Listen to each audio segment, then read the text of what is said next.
오늘 본문을 보면 먼저 제자 한 명이 기도를 가르쳐 달라고 예수님께 요청합니다. 복음서를 읽어보시면 아시겠지만 제자들이 예수님에게 뭔가 가르쳐 달라고 요청한 경우는 드뭅니다. 당시 유대인 랍비들은 대부분 제자들에게 기도나 기도문을 가르쳐 줬다고 합니다. 그리고 당시 세례 요한도 역시 제자들에게 기도나 기도문을 가르쳤던 거죠. 그런데 예수님은 다른 랍비들과 달리 특별히 기도에 대해서 별로 가르쳐 주시지 않았던 것 같습니다. 제자들이 먼저 요청할 정도였던 거죠.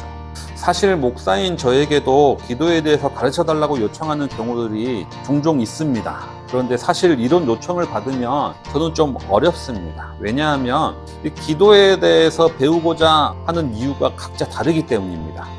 어떤 분은 대표 기도할 때 남들에게 좀 더 영성 있게 보이고 싶어서, 또 어떤 분은 기도를 길게 하고 싶어서, 오래 하고 싶어서 기도하는 법을 가르쳐달라 하시는 분이 있습니다.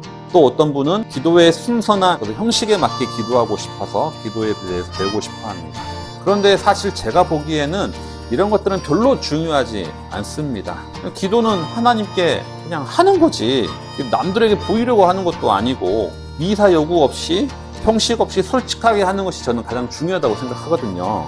그리고 또 무엇보다도 기도를 어떻게 할까 고민하는 시간에 그냥 기도를 해라 라는 주의이기 때문에 이런 요청을 받으면 사실 저는 약간 어려워합니다. 기도는 그냥 하나님과의 대화이거든요. 그래서 기도에 대해서 가르쳐 달라는 질문은 그냥 대화하는 법을 가르쳐 달라라는 말처럼 들립니다. 그럼 저는 그런 거죠. 그냥 말하면 되지, 그걸 배워야 하나? 물론 이게 대화하는 법을 가르쳐 주는 사람들도 있습니다. 이성 친구와 대화하는 법을 가르쳐 주는 사람들도 있습니다.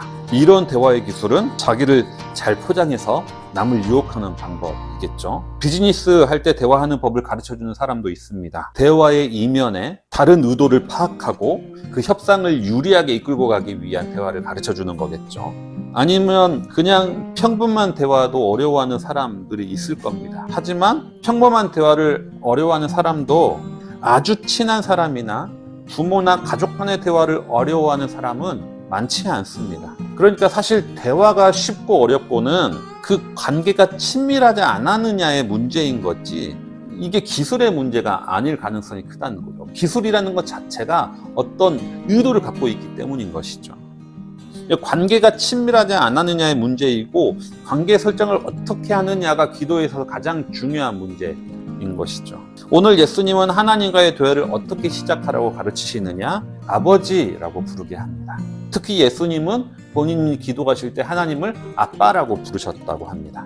이게 대화의 핵심은 두 사람이 어떤 관계이냐가 중요하다는 거죠. 하나님께 기도를 하는 것도 역시 가장 중요한 건 하나님과 나와의 관계가 어떻게 형성되어 있느냐가 더 중요하다라는 겁니다. 오늘 말씀은 하나님과 우리의 관계가 어떠하다라고 말씀하고 있느냐. 첫 번째는 하나님은 우리의 아버지가 되신다. 어떤 아버지가 되십니까?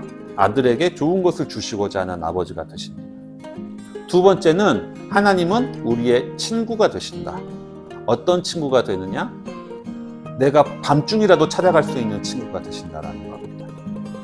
즉, 이러한 친밀한 관계 속에서 하는 대화, 이것이 바로 기도의 시작, 기도의 출발점이 되는 겁니다.